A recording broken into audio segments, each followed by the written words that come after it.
Hello বন্ধুরা, কেমন আছেন? আশা করি ভালো আছেন। আমিও ভালো আছি। আমি প্রবীর মল্লিক, সহকারী শিক্ষক, 15তম নিবন্ধনধারী। বন্ধুরা, আপনারা সুপারিশপ্রাপ্ত হওয়ার পর ঠিকই দুশ্চিন্তায় ভাবছেন কি কি কাগজ দিব, কি কি কাগজ জোগাড় করব।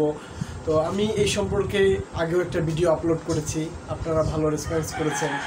তারপরেও আমাকে অনেকে SMS দিয়ে আমার কাছে জানতে চেয়েছে, ভাইয়া আপনি কি কি গুছিয়েছেন, আপনি কি কি করেছেন, যদি আমাদেরকে একটু বলতেন ভালো হতো। তো আমি দেখলাম হ্যাঁ অবশ্যই আমি যেটা করছি বা আমি যেটা করছি সেটা আপনাদের সাথে আমি শেয়ার করতেই পারি। কারণ আমি ঢাকা থাকি, এখানে আমার তো বিভিন্ন বড় ভাই হোক বা বিভিন্ন লোকের সাথে আমি মানে নিয়মিত যোগাযোগ রাখি। তারা কি বলে সেই অনুযায়ী আমি কাগজপত্র গুছিয়ে রেখেছি। যাই বন্ধুগণ, আজকে আপনাদের সাথে আমি সেটাই শেয়ার করতে যাব। এই যে আমার হাতে দেখেছেন এক গুচ্ছ কাগজ আমি ধরে আছি।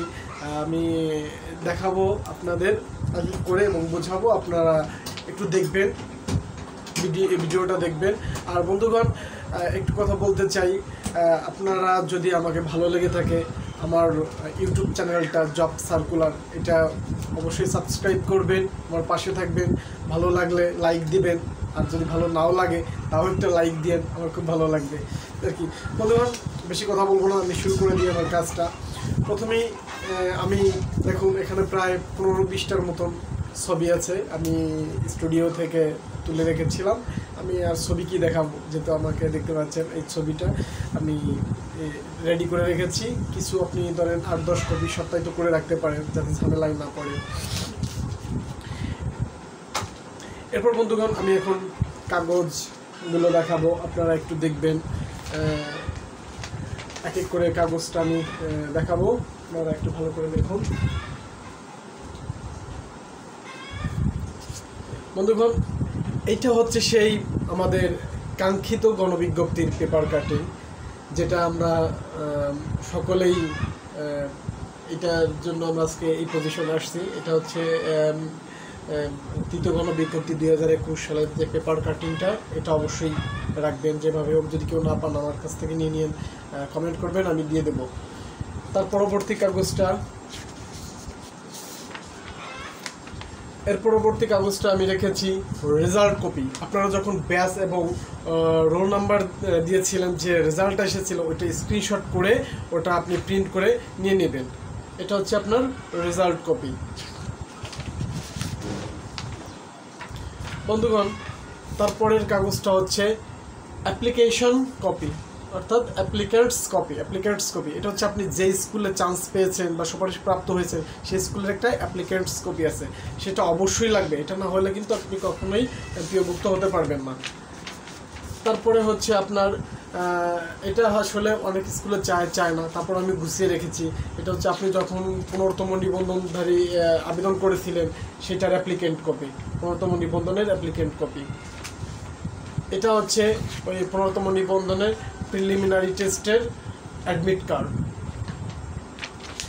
এটা হচ্ছে 15তম নিবন্ধন পরীক্ষার রিটেন পরীক্ষার অ্যাডমিট কার্ড। এটা আপনি গুছিয়ে রেখে দিন, আপনার লাগুক না লাগুক সেটা পরের ব্যাপার, আপনি রেখে দিন, আপনি স্টুডেন্ট তো। তারপর এটা হচ্ছে ভাইবা ভক, ঠিক আছে, ভাইবা ভকের অ্যাডমিট কার্ড, এটা আপনি গুছিয়ে রাখুন, বলাতে চাই না কখন কি লেগে যায়।